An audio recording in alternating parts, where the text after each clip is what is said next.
Hello everyone, welcome to Shriram's IAS YouTube channel. This is your mentor Arsu Kakkad. I hope you all are doing well. Things are fine at your place. With this, let's begin with today's lecture where we'll be covering these articles in detail. I'll give you a brief about these particular articles so that you feel connected whole throughout the lecture. ताकि mind में हो कि अच्छा session में ये कुछ हम cover करेंगे.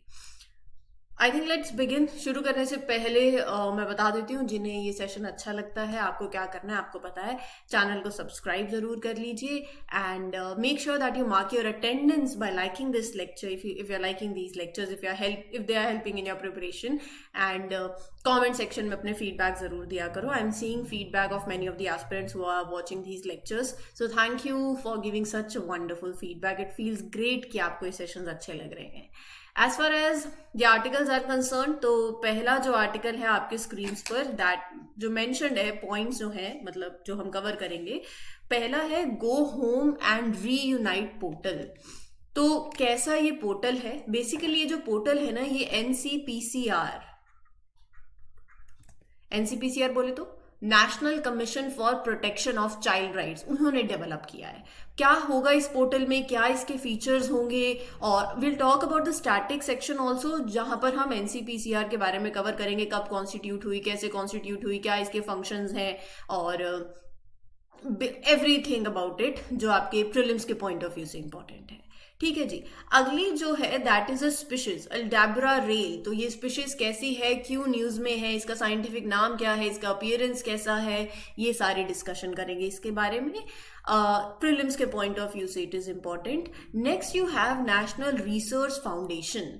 National research foundation is in news, तो हम कॉन्टेक्स्ट जब आएगा तो मैं आपको बता दूंगी, लेकिन हम जो डिस्कस करेंगे वो है अबाउट दिस फाउंडेशन. कैसी बॉडी है, क्या गोल्स हैं, गवर्निंग बॉडी, फंक्शंस, तो ये सारा कॉन्टेक्स्ट है. ठीक है जी. Codex committee on spices and culinary herbs. तो बेसिकली न्यूज में इसलिए है because the 7th session of this committee was held 29th of जनवरी से 2nd फरवरी तक रहा, कोची में रहा. तो हम बात करेंगे about this committee, about this commission, funding कैसी है, हाउ दिस कमीशन वर्क्स, ये सारी चीजें. फिर उसके बाद द स्कीम इज इन, ये आपके प्रीलिम्स के लिए भी, ये आपके मेंस के लिए इंपॉर्टेंट है. एक तो जीएस पेपर 2 से inclusive education for disabled at secondary stage scheme. अब ये स्कीम इसलिए न्यूज में है क्योंकि ना कर्नाटका की जो गवर्नमेंट है उन्होंने 5 ऑफिसर्स को सस्पेंड किया है for dereliction of duty. Dereliction मतलब डीरिलेक्शन आप लगा लीजिए, मतलब if you are not doing what should be doing and because of neglection, या फिर बेसिकली जब deliberately you are not doing कोई ऐसा काम, मतलब आपको एक मिला एक रिस्पॉन्सिबिलिटी, आप इस जॉब पे हो बट लेकिन आप वो काम कर नहीं रहे हो, right. So deliberately you are not doing when it's a part of your job, आपकी वो रिस्पॉन्सिबिलिटी, आपकी वो जिम्मेदारी है, बट आप सोच डेलिबरेटली आप नहीं कर रहे हो. So that is for that. There can be other reasons also, लेकिन हमारे लिए वो रीजंस मैटर नहीं करते. But the context whole throughout is कि यहाँ पर फिर 5 ऑफिसर्स को सस्पेंड कर दिया गया because of this dereliction of duty in the implementation of this particular scheme, that is inclusive education for disabled at secondary stage scheme. तो हमारे लिए ये स्कीम के बारे में, इसका एम क्या है, किसको असिस्टेंस मिलती है, इसमें क्या कॉम्पोनेंट्स हैं, क्या इंप्लीमेंटिंग एजेंसी है, कितना फाइनेंशियल असिस्टेंस होता है, तो ये सारे डिस्कशन हम करेंगे इस पर्टिकुलर आर्टिकल के अंदर. So I hope now you have got that idea कि how we will be proceeding in this lecture. ठीक है जी. चलिए फिर सेशन शुरू करते हैं. Let us start with the first article. Just give me a minute, let me change the slide. हाँ जी. घर, गो होम एंड रीयूनाइट, मतलब मुझे इतना अच्छा लगा ये नाम. आप देख रहे हो घर जो है उसके अंदर ही I am going back home, मैं घर वापस जा रहा हूँ, मैं घर वापस जा रही हूँ. अब जब आप लोग यूपीएससी की प्रिपरेशन कर रहे हो, कहीं पर भी हो, चाहे घर से कर रहे हो, बट घर जैसा सुकून कहीं नहीं है फिर भी, है ना. तो गो, घर क्या, घर इज, इसकी फुल फॉर्म है गो होम एंड रीयूनाइट. तो ब्यूटिफुल आई वुड से. खैर हम पोर्टल पे वापस आते हैं, भावनाओं में नहीं बहते हैं। Go home and reunite portal, इसे डेवलप किया गया है, इसे लॉन्च किया गया है by National commission for protection of child Rights. ठीक है जी। तो इस पोर्टल का मकसद क्या है, इसका पर्पस क्या है, ये किस लिए डिजाइन किया गया है, वो हमारे लिए इंपॉर्टेंट है। ये एक डिजिटल प्लेटफॉर्म है ताकि you keep the track of and you can monitor the restoration and repatriation of children under the Juvenile Justice Care and Protection of children act 2015। सो ये पोर्टल क्या करता है, डिजिटली मॉनिटर करता है, ट्रैक करता है जो बच्चों की restoration according to this particular act, according to the protocols, right. तो ये डेवलप किया गया है, ये लॉन्च किया गया है बाय एनसीपीसीआर। और इसके फीचर्स क्या है पोर्टल के? पहला तो ट्रैकिंग का फीचर है, जो भी बच्चे इन्वॉल्व हैं in juvenile justice system, so the portal allows for the monitoring of those childrens. It specifically focuses on children who need to be sent back to their home country, state, district. So it focuses on that digital tracking and repatriation monitoring. So it makes use of this technology, this portal, to ensure there is restoration of children following the guidelines जो कि outline है इन दी juvenile justice act, ताकि आप system को और ज्यादा accountable बनाए और ज्यादा एफिशिएंट बनाए। फिर उसके बाद what else is there? Digital transfer of cases. मतलब इसके अंदर क्या है, that cases that are involving children, those cases are now transferred digitally to the relevant juvenile justice board या फिर जो भी children welfare committee of the state. तो इस पोर्टल के थ्रू डिजिटल केस ट्रांसफर भी हो जाता है, प्रोसेस और ज्यादा क्विक हो जाता है और ज्यादा एफिशिएंट हो जाता है। ठीक है। फिर डिजिटल सिस्टम फैसिलिटेट करता है faster return of children to their homes और नेटिव प्लेसेस, तो स्पीडी रिपैट्रिएशन भी हो जाता है। ठीक है। If there is a need for a translator, interpreter और एन एक्सपर्ट, किसी पर्टिकुलर केस के अंदर अगर ऐसी जरूरत है तो एक request can be made to the state government for assistance also, so that way it also supports wherever there is requirement of the translator, it will be made to the concern state government. Child welfare committee और जो district child protection officers हैं, they use digital tools to keep an eye on the progress of each case as well. So it helps in monitoring. So child welfare committees or district child protection officers हैं, they can ensure proper restoration and rehabilitation of children by monitoring the progress. अच्छा इस case में इतनी progress हो चुकी है, right. तो it ensures एक वेल मॉनिटर्ड एक प्रोसेस हो, स्पीडी हो, एंड एडिशनल सपोर्ट भी मिल जाती है अवेलेबल अगर कोई लैंग्वेज या फिर कोई एक्सपर्टीज की जरूरत हो तो। ठीक है जी। Then what else? A checklist format will be provided. Checklist format के अंदर क्या होता है? It will be included in the forms to identify अच्छा children facing difficulty in repatriation, children who are not receiving जो भी compensation entitled थी या फिर कोई monetary benefit जिसे नहीं मिल रही हो. So there is checklist also for effective handling of cases. You identify the challenges. A list of government schemes is also provided, right? Child welfare committees उस list को use कर सकती हैं during the restoration process. But पूरा मकसद क्या है? To connect the child and the family with the relevant schemes, ताकि वो सपोर्ट प्रोवाइड करी जा सके, right. So government schemes can be implemented in a much better way, and जो भी बच्चे हैं that are being hard to repatriate या फिर children who are not getting their entitled compensation, उन्हें मॉनिटरी बेनिफिट नहीं मिल रहा है, सो पूरी चेकलिस्ट भी आपको इस पर्टिकुलर पोर्टल पे देखने को मिलेगी। As far as NCPCR is concern, उसके बारे में पढ़ लेते हैं। National commission for protection of child rights, so it has been constituted by the government of India under the commission for protection of child rights act 2005, और इसका function क्या है? It is mandated to function for the protection and promotion of child rights. So ये किस लिए setup करी गई है? जो बच्चों के राइट्स हैं उसको प्रोटेक्ट करने के लिए और प्रमोट करने के लिए। मेन फंक्शन क्या है इसके? तो इसके फंक्शन है, पहला तो अपना रिव्यूइंग का फंक्शन है, पूरा जो भी एग्जिस्टिंग सेफगार्ड्स हैं बच्चों को लेकर फॉर देयर चाइल्ड राइट्स, उसको रिव्यू करना और सजेस्ट करना वेज ताकि आप उसको कैसे बेटर कर सकते हो। रिपोर्ट सबमिट करना रेगुलरली सेंट्रल गवर्नमेंट को अबाउट कि how well these safeguards are working, so examine करना, रिव्यू करना, रिपोर्ट्स एनुअली सेंट्रल गवर्नमेंट को भेजना, एंड जो एग्जिस्टिंग पॉलिसीज हैं उनको चेक करना, प्रोग्राम्स को, एक्टिविटीज को चेक करना that are related to child rights, और फिर उसमें रिकमेंड करना इम्प्रूवमेंट्स एज वेल, राइट। फिर उसके बाद what else? Investigates cases where child rights are violated, अच्छा यहाँ पर चाइल्ड राइट्स वायलेट हो रहे हैं या ऐसे केसेस के अंदर हो रहे हैं, उसको इन्वेस्टिगेट करते हैं, और फिर जहां पर लीगल एक्शंस की रिक्वायरमेंट है they recommend the legal proceedings also in appropriate cases. वही जो पॉलिसीज प्रोग्राम्स हैं जो कि बच्चों से जुड़े हुए हैं उनको भी रिव्यू करना, बच्चों के चाइल्ड राइट्स के फील्ड में रिसर्च को प्रमोट करना, अवेयरनेस रेज करना of child rights and available safeguards, right, publications के थ्रू, मीडिया के थ्रू, सेमिनार्स के through, inspect the institutions where children are detained और reside including juvenile homes, remedial action जहां जहां पर जरूरी है। सो ये सारा काम है इनका, मतलब ऐसे प्लेसेस को विजिट करना जहां पर children are kept, juvenile homes हो गए, टू मेक श्योर कि हर एक चीज ओके है, राइट, एंड जब कहीं पर अगर फिक्सेस रिक्वायर्ड हैं तो रिकमेंड करना वो fixes as well. So NCPCR also investigate complaints, so NCPCR investigate complaints about things going wrong for children or laws that are not being followed in protecting and developing them, right? Suo moto it takes suo moto notice of, matlab it also takes notice on its own if sees कि यहाँ problem है that is related to child right violation. So when while investigating, the commission shall have all the powers of civil court. ये आपके prelims में statement पूछी जा सकती है.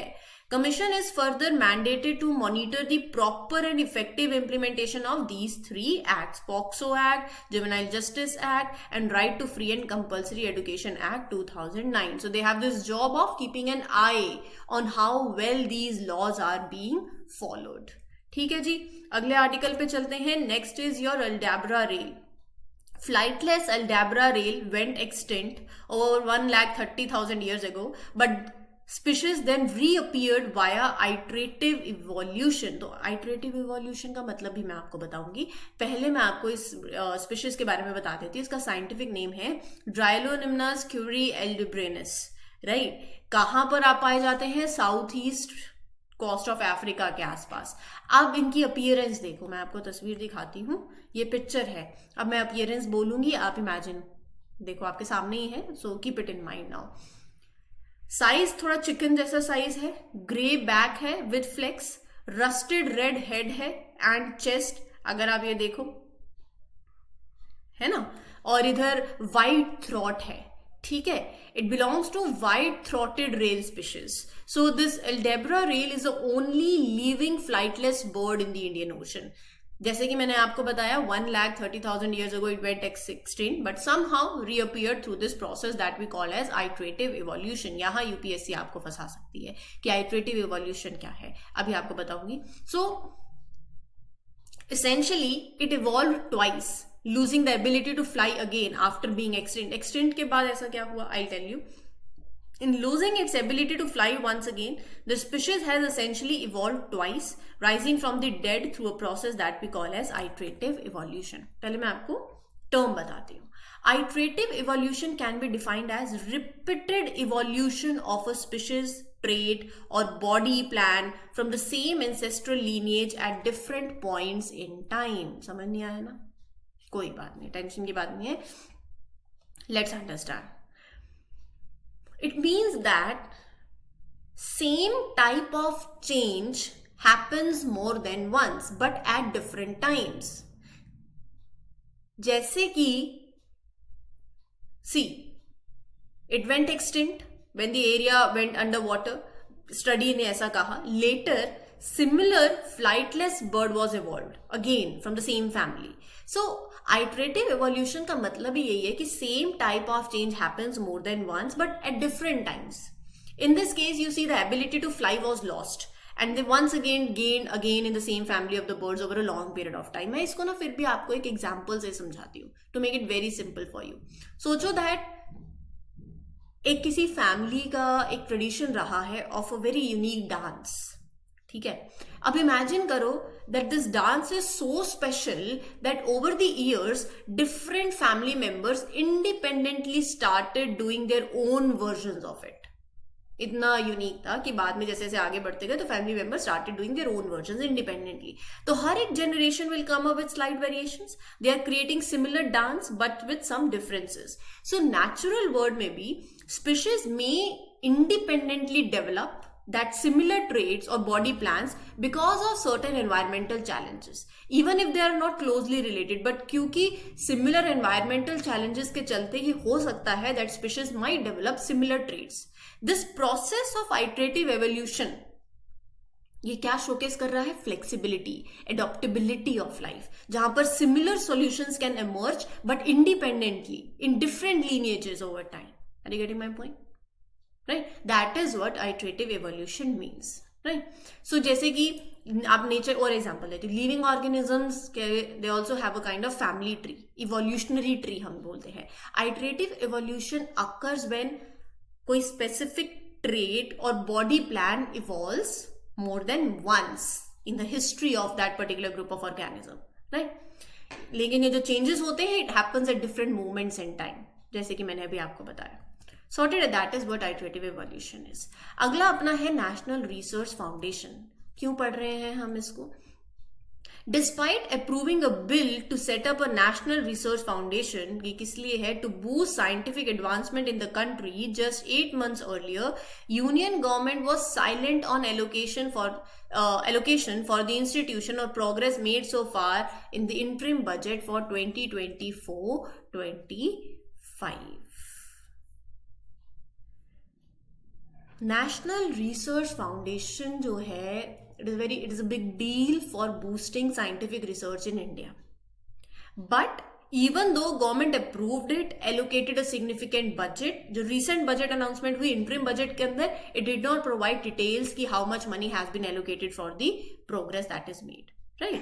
So that is what the context is. हमारे लिए important है National Research Foundation. अब UPSC आपसे ये पूछेगी, apex body है, high level, it provides high level strategic direction of scientific research in the country in accordance with the recommendations of National Education Policy, which will be established at a cost of 50,000 crore over the period of 23-28. ये lines पढ़ना ना, मुझे ऐसा लगता है lines तो आप भी पढ़ सकते हो. देखिए, एक टॉप लेवल ऑर्गेनाइजेशन है that is meant to guide scientific research in India. जो भी इंडिया में साइंटिफिक रिसर्च होती है वो उसको गाइड करना, डायरेक्शन देना, ये फाउंडेशन का काम है. एंड जो अपनी नेशनल एजुकेशन पॉलिसी है, it aligns with the recommendations of that policy. ये government approved a bill to create this foundation ताकि कंट्री में साइंटिफिक एडवांसमेंट और ज्यादा बूस्ट हो. Foundation will be set up with budget कितना? 50,000 करोड़ का over a period of 23-28. Objective क्या है? इंडिया में रिसर्च इंफ्रास्ट्रक्चर को इंप्रूव करना, नॉलेज डेवलपमेंट को इंप्रूव करना, इनोवेटिव कैपेबिलिटीज को इंप्रूव करना, that are for scientific pursuits.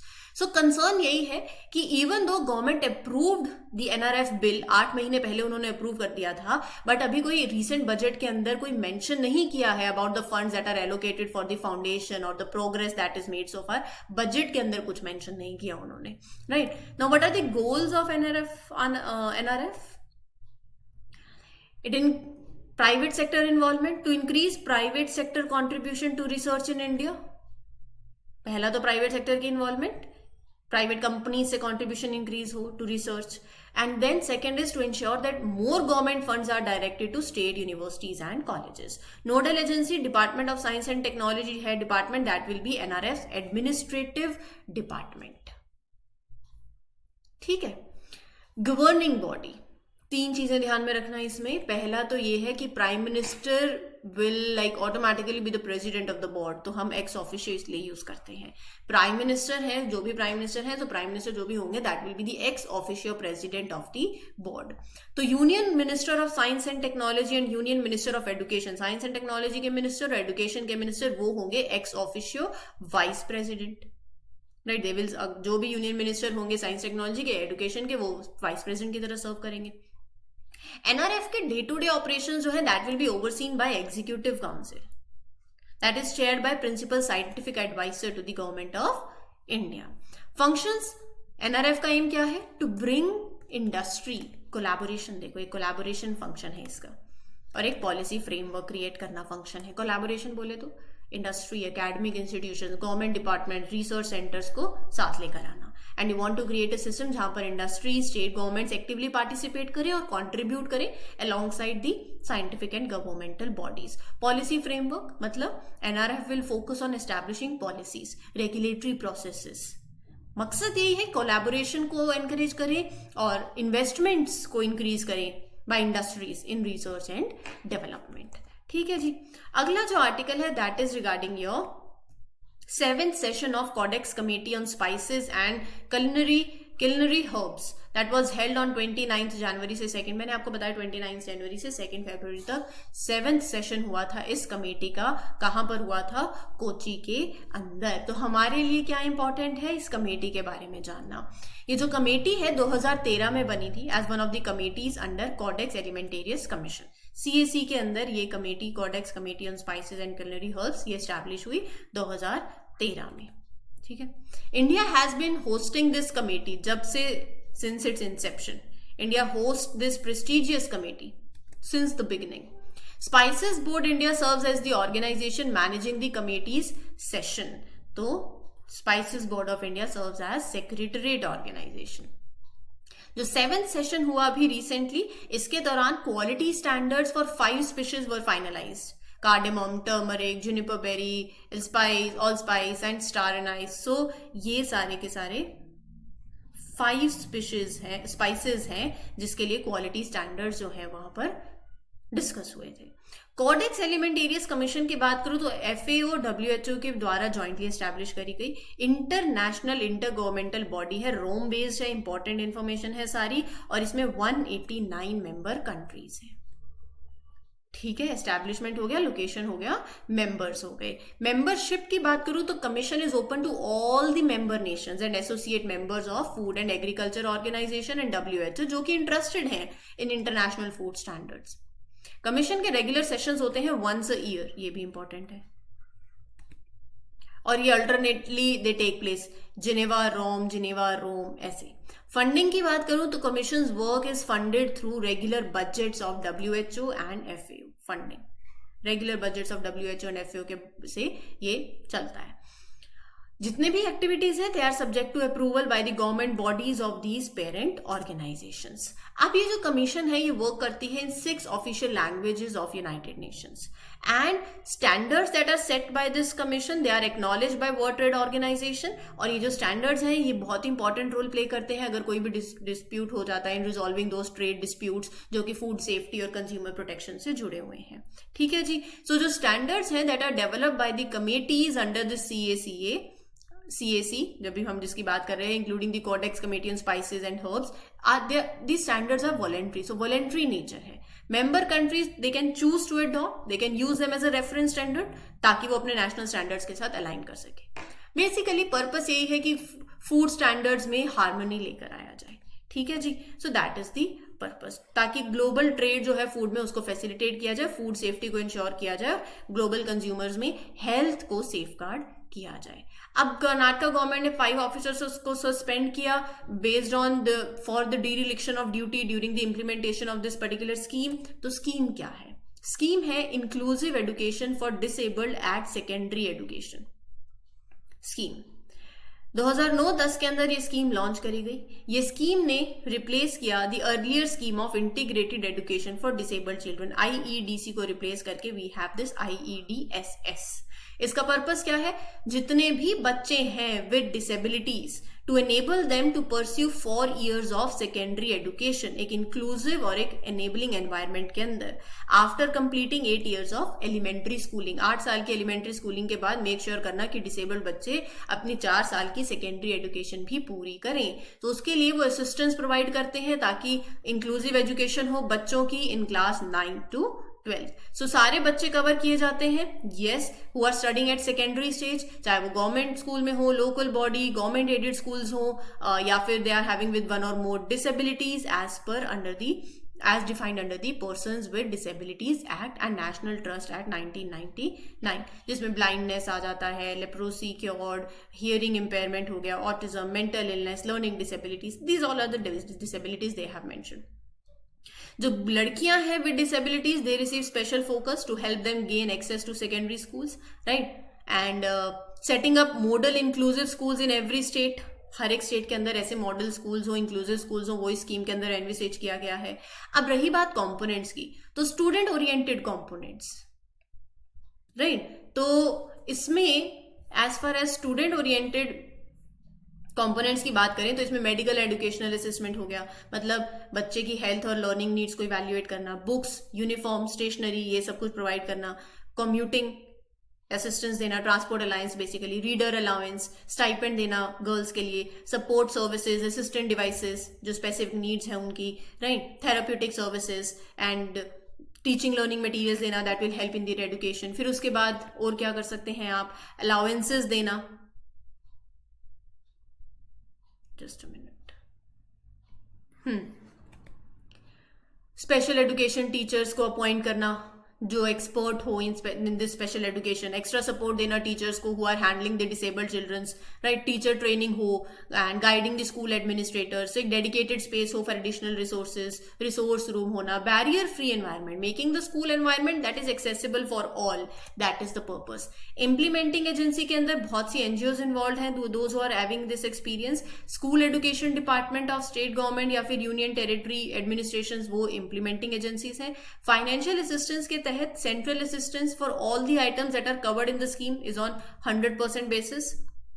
तो जैसे कि जो भी मैंने आपको यहां पर बताई ना, उसमें central government provides 100% financial assistance, जो जितने भी आइटम्स कवर्ड हैं स्कीम के अंदर। State governments are only required to allocate funds for scholarship जिसमें 600 रुपीज की स्कॉलरशिप है per disabled child annually, and the scheme is now included under Rashtriya Madhyamik Shiksha Abhiyan 2013 से ये scheme is now subsumed under this particular अभियान। ठीक है जी, ये था आज का लेक्चर। I hope you like this session. कोई डाउट हो you can ask me in the comment section. This is your mentor Aarzoo Kakkar signing off. Happy learning everyone, all the best, take care, thank you.